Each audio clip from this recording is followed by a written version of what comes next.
obviously that helped, but it still had its inherent flaws, right? Gold was heavy, and and probably the biggest argument against it is it's hard to settle, right? Especially when you have to settle it over space. And so that's where the layers started coming on. That's Um, right. Maybe And give us a so kind of high level view of how those layers work. And then I think if people can understand that, they can understand kind of a better understanding of what we're looking at today. definitely the idea of layered money is this idea that money has an inherent hierarchy to it.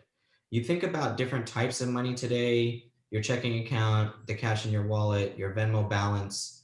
These are actually, people think of them as all forms of money, but they actually fall into a hierarchy. The cash in your wallet is issued by the Fed, and it's a higher form of money than your checking account dollars because that's issued by a private bank. And the Venmo balance is issued by a company that uses your banking balance. So they're not actually all equal. Not all forms of money are equal. They fall into a hierarchy. Right. And the hierarchy is determined by really whose balance sheet the money comes from. And so what I tried to do with layered money is eliminate this idea of balance sheets and assets and liabilities and just thinking of it as a first, second, and third layer of money. The first layer being the highest form of money, and then on down we go. So in a historical context, a gold coin is a first layer money. It doesn't have a counterparty. It isn't issued by a bank. It is a physical item that you can hold in your pocket.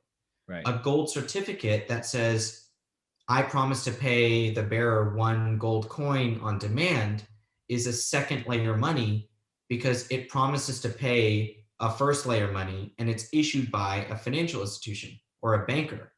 So this relationship between first layer money and second layer money is this natural hierarchy of money.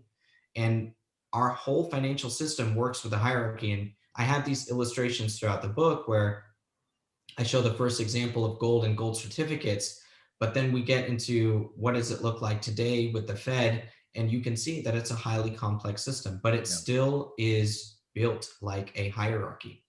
So to kind of break this down a little bit, so we have basically gold, which is, as you said, it's the hardest form of money, the best form of money. I can have it. If I have possession of it, I own it.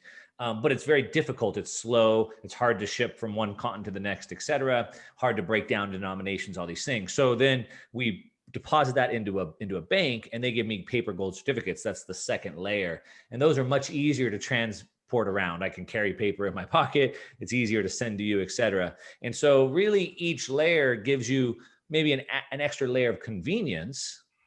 So it does something different. It has an extra feature. But at the end of the day, like I could end up holding a piece of paper that I may not be able to redeem for the gold. And that's absolutely right. That's the trade off between the layers of money. Each layer serves a different function. The first layer is so that you don't have risk of a counterparty default. Right. The second layer is for convenience, but then you have the risk, right? Exactly what you said. The paper can be worthless tomorrow. And so we do, but listen, we do make that trade-off in the past and today and in the future.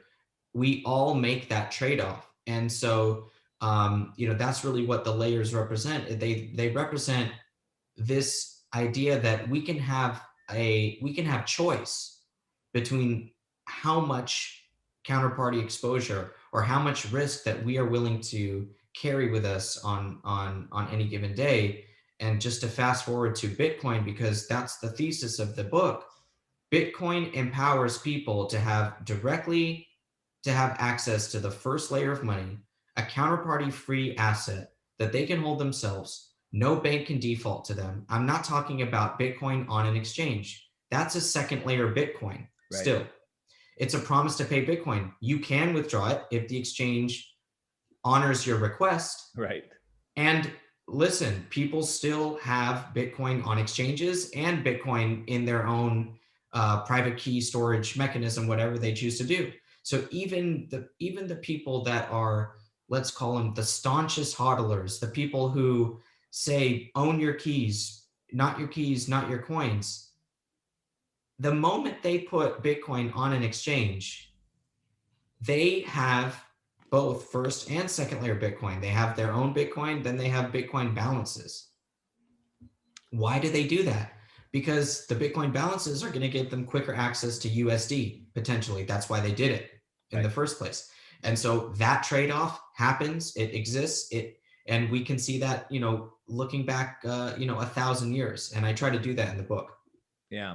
So we kind of had, if I want to recap this, so we had gold, and then because gold was big and heavy and slow and hard to settle, we put it in the bank. We got a paper gold certificate, and then maybe we advanced and we got like checks, and then we got checks, and then checks were too slow, so then we got like credit cards, and then credit cards were not everybody can take a credit card, so then we got like so it's like gold, and then paper gold certificates, and then checks, and then credit debit cards.